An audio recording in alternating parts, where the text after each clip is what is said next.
Magandang araw sa iyo, Pinipiling Chloe. So, nandito kami sa inyong harapan para i-discuss ang mga tungkulin sa pagbabaybay.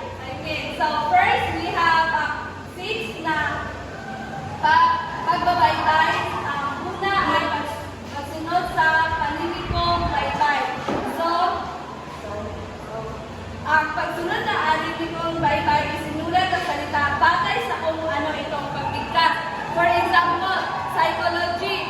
So, ang spelling na is, karami ka mura in Tagalog siya spelling, and then another example that is communication. So, ang sa Tagalog is komunikasyon. So, muna ang halimbawa sa pagsunod sa panlilikong baybay. So, ito na. Sa kamera. Paggamit ng katutubong baybay. Gamitin ang sariling baybay ng salita ng katutubo sa halip na banyagang anyo. Halimbawa, tubig, hindi water. Pangalawa, bundok, hindi mountain. And last, araw, hindi sun.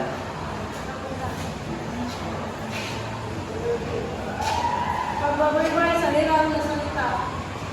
Halimbawa, school, spaghetti, computer.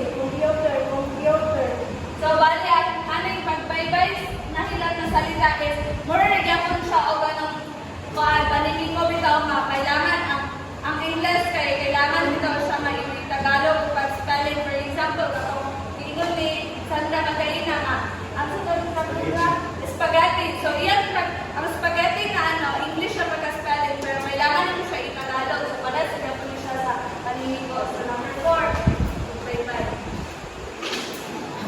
Pagbaybay sa mga acronym o tagla. Acronym, isa itong pinaiklikan nyo ng isang pangalan o parirala na binubuo ng unang titik o ilang titik ng bawat salita at binibigkas bilang isang salita. Ang isa ay, halimbawa nito ay DOH, Department of Health, o kaya ng Big Ed ng mga banditaw siya ay shortcut po. At ang daglat naman, pinaiklingan nyo rin ang salita o parirala, ngunit binibigkas pa rin na parang original na salita o binabasa bawat titik. Ang example na is kanang Dr. Jose Rizal. Naka-shortcut yun po ng Dr. Jose Rizal, pero ato yun po siya istorya o kanang morgue po siya sa doktor. Pangkalima, pagbabaybay ng pangalan. Isusulat ang tamang baybay ng pangalan ng tao, lugar o institusyon. Halimbawa, Jose Rizal, at Maynila, hindi Manila, Baguio City. Pagkukuha ay number 6, ay last number. Pag-uulit na salita. Inuulit ang salita gamit ang gidling o wastong format ng pag-uulit. So, for example, araw-araw.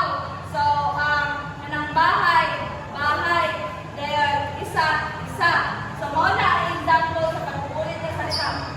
Bali, yan ito siyang ibalik-balik words. For example, ang building, may nanap ito siyang t-shirt.